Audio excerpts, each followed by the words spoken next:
मला ना यूट्यूबवर 50, 60, 70 प्लसचे ज्या स्त्रिया आहेत किंवा वुमन्स आहेत त्यांच्यासाठी खूप कमी असे व्हिडिओज मिळाले होते आणि मी ठरवलं होतं मम्माला जे इन्स्पायर करून की आपण असे व्हिडिओज बनवूयात का, चांगला रिस्पॉन्स मिळेल का, कसं असेल. तर मी जास्त वयाच्या स्त्रियांसाठी असा एक व्हिडिओ बनवला होता. त्यांनी ड्रेसिंग स्टाईल कशी केली पाहिजे किंवा कुर्तीज कशा घातल्या पाहिजे. आणि तुम्ही खरंच सांगते, मला खूप अशा कमेंट्स आल्या, खूप भरभरून प्रेम दिलं तुम्ही आणि मला खूप इन्स्पायर केलं. त्यानंतर तुम्ही ब्लेसिंगसुद्धा खूप दिले. कमेंट्समध्ये तुम्ही खूप छान छान अशा कमेंट्स केल्या होत्या. तेव्हा मी ठरवलं की अजून एक आपण असा व्हिडिओ घेऊन येऊयात. तर आजच्या व्हिडिओमध्ये ज्या 50, 60 किंवा 70 प्लस ज्या स्त्रिया आहेत त्यांनी कुठल्या फॅशन मिस्टेक केल्या नाही पाहिजेत हे मी आज शेअर करणार आहे. त्या कुठल्या मिस्टेक्स आहेत हे जर तुम्हाला बघायचं असेल तर व्हिडिओ शेवटपर्यंत नक्की बघा. Everyone, welcome back to my channel virtual life of Sarika. तर माझ्या चॅनलमध्ये तुम्ही नवीन आला असाल तर लाईफस्टाईल, फॅशन, मेकअप असे खूप सारे व्हिडिओज बघायला मिळतील आणि माझे सगळे व्हिडिओ खूप हेल्पफुल असतात. ह्यामध्ये जर तुम्ही इंटरेस्टेड असाल तर एकदा चॅनलला सबस्क्राईब करून घ्या. सो टिप्स स्टार्ट करूया. मी पहिल्यांदा असं म्हणेन की तुम्ही गळ्यामध्ये जास्त वयाच्या स्त्रियांनी काय घालायचं किंवा कशाप्रकारे स्टाईल करायचं हे खूप कन्फ्युजन असतं. अशा वेळेला मी म्हणेन की पर्ल सेट्स खूप जास्त चांगले वाटतात.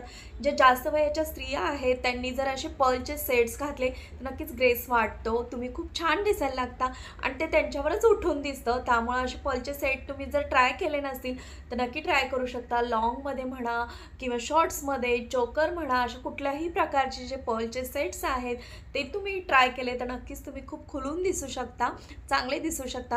त्यामुळे असे पर्लचे सेट नक्की तुम्ही ट्राय करा. स्टड घालू शकता. अशा प्रकारची ज्वेलरी जर तुम्ही घातली तर नक्कीच तुमचा जो लुक आहे तो खूप छान वाटायला लागेल. त्यामुळे जर तुम्ही असे पर्लचे सेट ट्राय केले नसतील तर एकदा नक्की ट्राय करा. मग ते तुम्ही कुर्तीजवर सुद्धा घालू शकता किंवा साडीवर घालू शकता. जो काही आउटफिट आहे त्यावर जसा मिक्स अँड मॅच होईल त्याप्रमाणे पर्सचे सेट्स तुम्ही नक्की ट्राय करू शकता. नेक्स्ट टिप आहे ती आहे वेल सपोर्टेड इनर. खूपदा असं होतं की आपल्या मम्मा असू देत किंवा आपल्या मदर इन लॉ असू देत किंवा घरातल्या ज्या मोठ्या स्त्रिया असू देत, ह्या इनरविषयी बोलताना शक्यतो त्या टाळतात किंवा त्या विषयावर त्यांना बोलायचं नसतं किंवा त्यांना ते आवडत नाही की कशा प्रकारची आपण इनर घालायला पाहिजे किंवा काय, आणि हे काही वेळेला कळतसुद्धा नसतं. त्यामुळं मी म्हणेन की वेल सपोर्टेड इनर घालणं खूप जास्त इम्पॉर्टंट असतं. काही जणांना वाटतं की ह्या वयामध्ये ह्या गोष्टींची गरज नाही आहे किंवा कुठलीही घातली इनर तरी चालू शकतं, पण असं नसतं.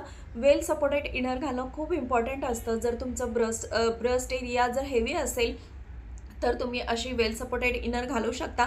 मग एखादी जर तुम्ही क्रीम कलरची इनर ठेवली तर ती बऱ्याचशाच लाईट ड्रेसमध्ये चालू शकते. आणि जर तुम्हाला डार्क कलर्समध्ये इनर घालायची असेल तर तुम्ही ब्ल्यू किंवा ब्लॅक अशी एखादी इनर घेऊ शकता आणि चांगली इन्व्हेस्टमेंट केली तर अशा इनर्स तुम्हाला खूप कम्फर्टेबल वाटतील, चांगल्या वाटतील.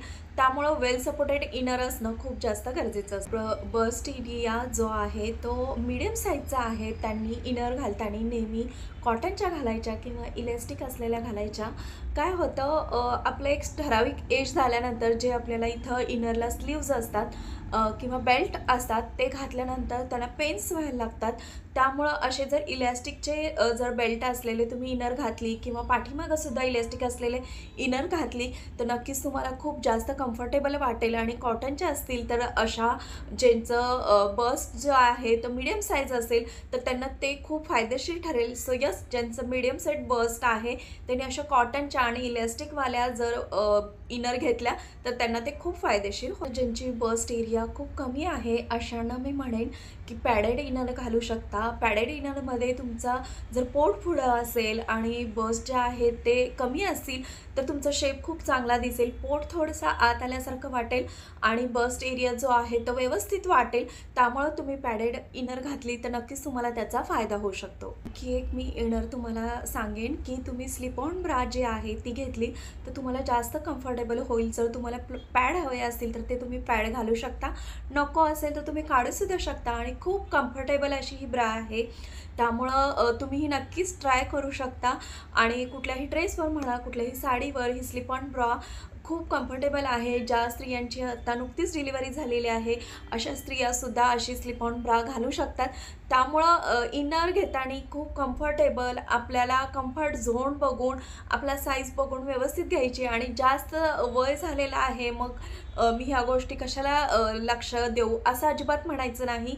आपलं इनरवेअर जे आहे ते खूप कम्फर्टेबल असणं, चांगल्या प्रकारचं असणं हे सुद्धा खूप महत्त्वाचं असतं. सो यस, तुम्ही हे एकदा ट्राय करू. नेक्स्ट जे आहे ते आहे कम्फर्ट शूज किंवा कम्फर्ट फूटवेअर.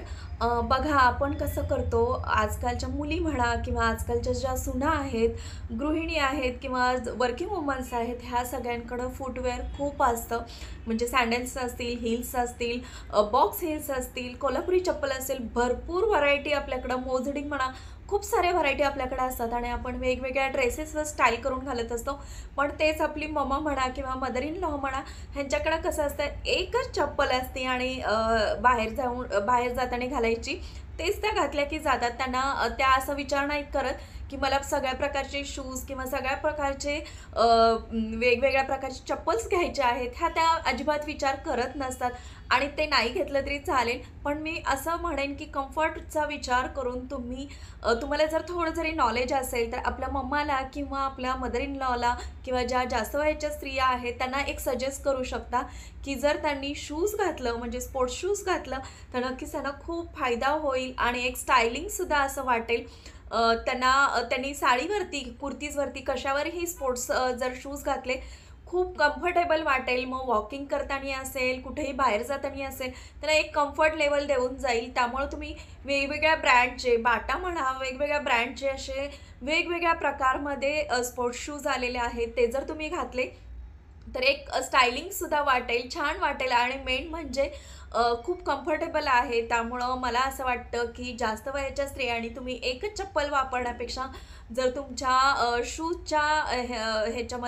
शूजमध्ये जर तुम्ही एखादा असा स्पोर्ट्स शूज जर ॲड केलं, मग तुम्हाला जसं कम्फर्ट असेल, फ्लॅट किंवा वेगवेगळ्या प्रकारच्या आता खूप साऱ्या व्हरायटी आलेल्या आहेत, जसं सूट होतं, जसं चांगलं वाटेल, कम्फर्ट वाटेल, असं एखादं स्पोर्ट्स शूज तुम्ही ॲड करा. त्यानंतर मी म्हणेन की सनग्लासेस. आता खूप साऱ्या जास्त वयाच्या ज्या स्त्रिया आहेत, आपल्या काकू म्हणा, आई किंवा आपली मदर इन लॉ, मम्मा, असं कोणी असेल तर त्या म्हणतील, तू काय सांगतेस सारिका की आम्ही सनग्लासेस घालायचे का? तर मी म्हणेन यस, तुम्ही सनग्लासेस घालू शकता. माझी मम्मासुद्धा आधी घालायची, पण तिने मध्यंतरी खूपपणे ते घालायचंच अवॉइड केलं होतं. पण जेव्हा ती फॉरेन ट्रिपला चालली होती तेव्हा तिला मी सजेस्ट केलं होतं की मम्मा तुला सनग्लासेस घ्यायचे आहे तर चांगल्या कंपनीचेच घे. शेवटी कसं आहे, डोळ्यांचा विषय आहे, त्यामुळे जे रोडवर मिळतात किंवा ब्रँडचे नसतात असे सनग्लासेस तुम्ही शक्यतो टाळा मी म्हणेन, कारण ते डोळ्याला आपल्या काही इजा होऊ शकते. सनग्लासेसमुळे फक्त तुम्हाला प्रदूषणमुळं किंवा सनमुळं आपल्याला हेल्प करेल असं नसतं. तर जे तुम्ही ड्रेस घातलेला आहे, जे तुम्ही आउटफिट घातलेला आहे, त्याला जर अजून इन्हान्स करायचं असेल तर सनग्लासेस खूप मदत करतं. एक पर्सनॅलिटीला आपल्या छान असं बनवतं. त्यामुळे तुम्ही एक छान असा ब्रँडचा सनग्लासेस घेऊन ठेवा. नक्कीच तुमचं कॉन्फिडन्स लेवल वाढेल आणि नक्कीच तुम्ही मस्त स्टायलिश आणि छान दिसू शकता. त्यामुळे मी असं म्हणेन की ज्या स्त्रिया जास्त वयाच्या आहेत त्यांच्या मुलींनी किंवा त्यांच्या सुनांनी आपल्या घरातल्या जास्त वयाच्या स्त्रिया आहेत त्यांना एक छानसा असा सनग्लास घेऊन द्यावा, जेणेकरून त्यांच्यासुद्धा पर्सनॅलिटीमध्ये खूप छान असा बदल होईल. सो यस, सनग्लास तुम्ही नक्की यूज करू शकता. मी म्हणेन वॉच. आपलं एज कुठलं आहे हे अजिबात मॅटर करत नाही. मी म्हणेन प्रत्येक स्त्रीनं हातामध्ये वॉच घातलं तर नक्कीच तुम्ही खूप कॉन्फिडंट, मस्त आणि युनिक असा लूक तुमचा वाटायला लागतो, एक चांगला लूक असं वाटायला लागतो. त्यामुळे वॉच हे नेहमी घालायचं. मग जास्त वयाच्या स्त्रिया असू देत किंवा कमी वयाच्या स्त्रिया असू देत, जास्त वयाच्या स्त्रियांना खूप साऱ्या व्हरायटीजमध्ये जर घालायचं नसेल वॉच तर तुम्ही एखादं कुठलं छान वाटतं त्याप्रमाणे वॉच घालू शकता. वेस्टर्नवरती म्हणाल तर मी म्हणेन सिल्वर, पिंक, कॉपर अशा वेगवेगळ्या प्रकारचे वॉच तुम्हाला सूट होऊन जातील. तुम्ही कॅज्युअल घालणार असाल तर त्यामध्ये तुम्ही बेल्ट्सचे म्हणा किंवा गोल्डन वॉच असे घालू शकता. आणि एवढे मल्टिपल वॉचेस घालायचे नसतील तर तुम्ही एक वॉच घ्या आणि ते हातामध्ये नेहमी घाला. खरंच तुमचा लुक जो आहे तो खूप छान वाटेल, युनिक वाटेल आणि तुम्ही स्वतः कॉन्फिडंट वाटाल. त्यामुळे वॉच घालणं मी तर म्हणेन मस्ट आहे. त्यानंतरची टिप आहे ती म्हणजे बॅग. आता बॅगमध्ये खूप साऱ्या व्हरायटी असतात, तर मी म्हणेन की लेदरची बॅग किंवा ज्या ट्रॅडिशनल बॅग आहेत अशा जास्त वयाच्या वयाच्या स्त्रियांवर खूप जास्त खुलून दिसतात बॅग. एकतर तुम्ही लेदरची बॅग वापरा किंवा जर तुम्हाला तशी आवडत नसेल तर तुम्ही ट्रॅडिशनल बॅग वापरू शकता.